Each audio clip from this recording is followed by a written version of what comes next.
John Rapoport, you're a smart guy when it comes to PsyOps. NoMoreFakeNews.com. What do you think's really going on? Yeah, I think they've gone crazy, Alex.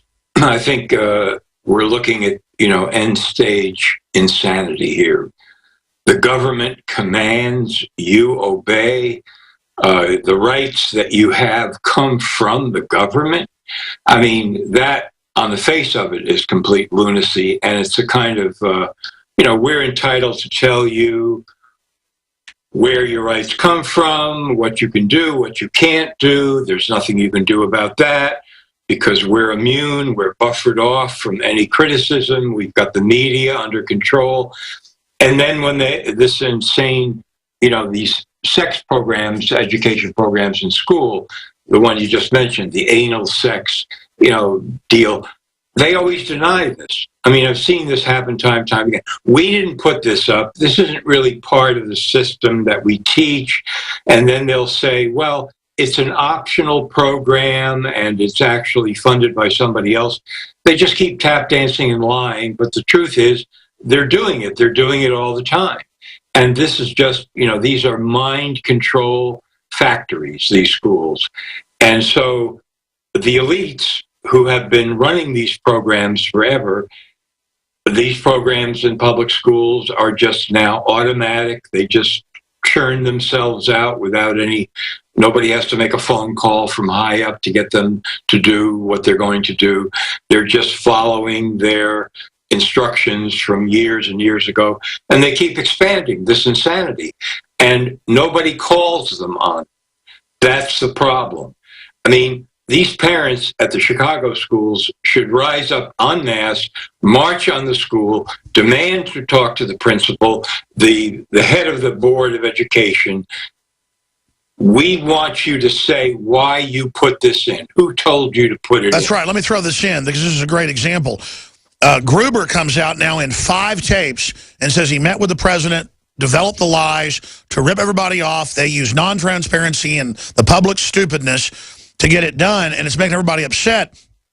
This is the attitude. But in these videos, in 3 of the 5, he's teaching PhDs how things really work. That's why they have Delphi technique. They send them to these training seminars to say there is no vaccine exemption form when they know it's there. To say we didn't shoot your kid up without your permission. To say we didn't teach your 5-year-old how to have anal sex. They are just lying, as you said. And then the parents go to the next school and it's hanging on the wall. So again, that's what's so diabolical is that they're teaching right down to the grassroots how to deceive everybody else. It is a massive criminal conspiracy. No question about it. And the only vulnerability that exists at the level of children is when the parents stand up and refuse. Okay, here we are, 600 parents knocking on your door, Mr. Principal. Now you have a choice. We'll either take our kids out of school altogether, or you explain exactly why you're doing this and who told you to do it, and let's have the details right now. That's right. That's why they're training the kids with food worse than Supermax prison food, full of GMO, with the president's wife directing it, just to break their will and train them to be prisoners. This is the takedown of America by a culture of criminal scum. It's just, you can't do it politically. You just literally cannot do it. Okay, transparent financing, unless I have transparent financing, also transparent spending. I mean, this bill was written in a tortured way to make sure CBO did not score the mandate as taxes. If CBO scored the mandate as taxes, the bill dies. Okay, so it's written to do that. In terms of risk-rated subsidies, if you had a law which said healthy people are going to pay in, it made explicit that healthy people pay in and sick people get money, it would not have passed. Okay, just like the lack of transparency is a huge political advantage. And basically, call it the stupidity of the American voter or whatever. All right. But basically, that was really... We're going to get into sterilization here in a minute, but this is important because it's the playing dumb. And what John Rapoport and I just got into, if you just tuned in, I'm your host, Alex Jones. You're listening to InfoWars. Everywhere, they teach cops how to lie. They teach school teachers how to lie. They teach the school administrators how to lie. They teach the county how to lie. They teach the city how to lie. The state attorneys. I had one of the main state attorneys on from Maryland when they were saying, it's the law, all the kids have to have the shots. was on CNN like 6, 7 years ago. They were going in crying to get shots at the courthouse. And I said, but there's a waiver because it's not a law. It's a school policy. You're supposed to give them the waiver. He goes, you ought to be a lawyer. You're right. The judge has those at his desk, but you've got to request one. And no one tells him. And I said, do you take vaccines? And he goes, no, neither do my kids. Started laughing. Like we were winners. He was laughing with me on and off air because we were laughing at all the people with SWAT teams and police dogs barking as they went into the courthouse as this image of you've got to take vaccines so ignorant people watching TV would see that and believe they had to take shots. And it was mainly black people going in to be shot up in Maryland. They're in Baltimore. And so what I'm getting at here is it's a culture of fraud. And tyranny really is when organized crime and fraud takes over your government. And I'll say it again, I'm not bashing police because I found they're more awake on average than the general public. The military's very awake. So it's a natural ally at one level, but also a very dangerous situation.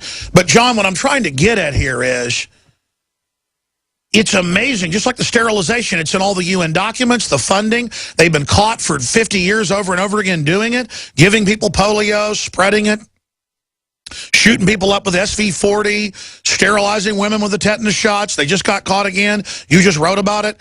But the few minutes we've got in this short segment, speak to what I'm getting at. How do we articulate this to people? Because they call in and go, my school, you know, in Austin says it's the law. My kid will be kicked out and I'll be arrested. And I go, they're going to use policy to kick them out and then claim truancy. But the law doesn't say they can kick you out for no vaccine.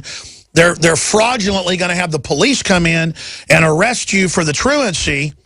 But they're not supposed to, so it's fraud, but the cop doesn't even know that themselves, and neither will even the grand jury if it was to go to them if you don't plea bargain. I mean, I used to actually go to these courts and warn people in the outside. I did this just a few times, and they would get so upset. So what I'm saying is it's an organized crime deal, but only the judge and only the school administrators know of the fraud. Isn't that incredible? Oh, yeah. It's that incredible and more. I mean, remember what Pelosi said about Obamacare. You know, we have to pass the legislation in order for you to be able to know what it says, which indicated, of course, what everybody knew, which was none of the congressmen who voted for it even knew what was in it, the thousands of pages. So when I heard this, you know, and I recovered from it, this was some time ago, I thought back to when I grew up. I mean, if the New York Times had printed on the front page, Congress passes law affecting all Americans without reading it, you know, that would have been a gigantic scandal. I mean, that would have never stopped. But drip by drip, drop by drop, the lying, the fraud becomes so embedded in public life, private life, everywhere, corporate life, that people don't even blink now when this guy Gruber says, well, of course we're not transparent. I mean, what idiot would be transparent? That's not the way to get a law passed. We live in a PR society. Everything is about public relations. And the public, unfortunately, has gotten used to that and accepts it to a tremendous degree, that people will say and do anything in order to achieve their objectives. And they say, well, of course, I mean, that's the way the world works. So who would think it'd be any different, you know? But of course it's different. I mean, as you say, this is organized crime all the way to the top. And people have to start rebelling against it. That is what wakes people up. Because if we wait too late, we'll be like Mexico or North Korea, never get out of it. Because it'll just become so systematic. This is what destroys wealth. It's what destroys civilizations. And it's reached cuckoo level. You're going to have before John Rapoport when we come back, getting into the huge stories that you've been kind of collating, the admissions of the secret sterilization program worldwide. Stay with us. Mass in Ferguson, Missouri. A pregnant woman says she was raped in jail by a Ferguson police officer last October, according to a federal lawsuit filed Friday. The woman, J.W., and her initials in the suit, was stopped by the accused officer, Jairus Hayden, on October 13th because her license plate were expired.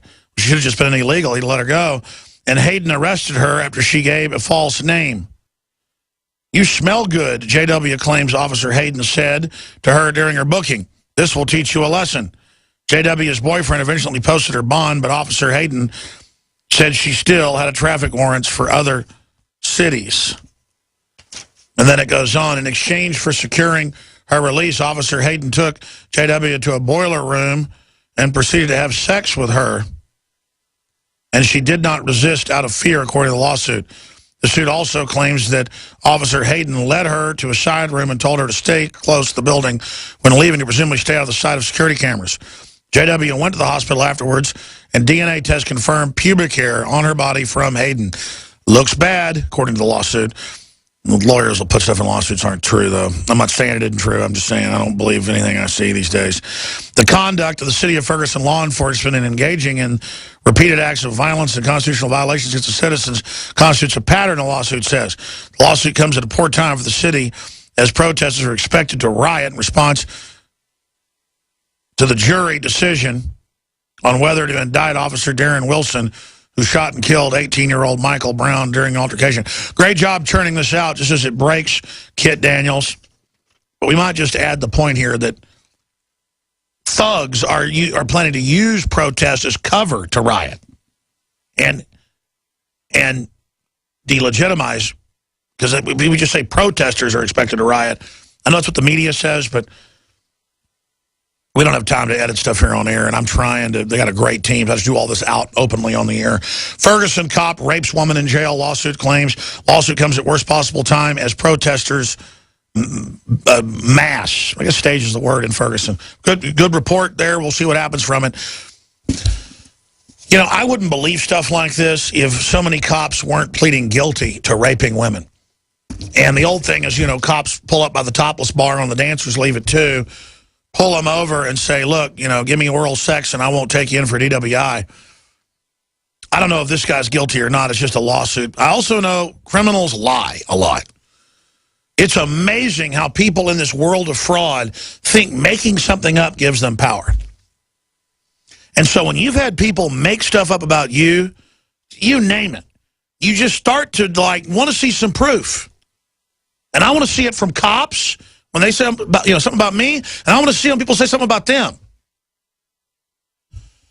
So it's what Rapoport was just getting into, the corruption of society. This is what brought Mexico down. It's what's bringing Latin America and Asia down, and the Middle East down. They're not economies based on honor, based on doing business with folks that you can do a handshake deal with. People think, I think half the public, if you're nice to them, don't be mean to them, treat them good with respect, that you're there to be fed on, you're there to be pushed around, you're there to be used, and that they get an advantage by screwing somebody. Well, you might the first couple times, but you end up dying alone. You end up being alone. And I just thank my lucky stars every day that I am part of a culture of honorable people and folks that don't backstab and play games. And so many people are sociopathic now, where they think that if they can screw you over, that's winning, even though a real sociopath would know being honorable long-term is actually the best way to be successful. I was always honorable because that's how I was raised, and my genetics.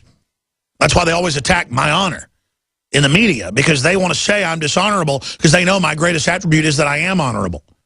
So the young people out there, staying out of the system is winning.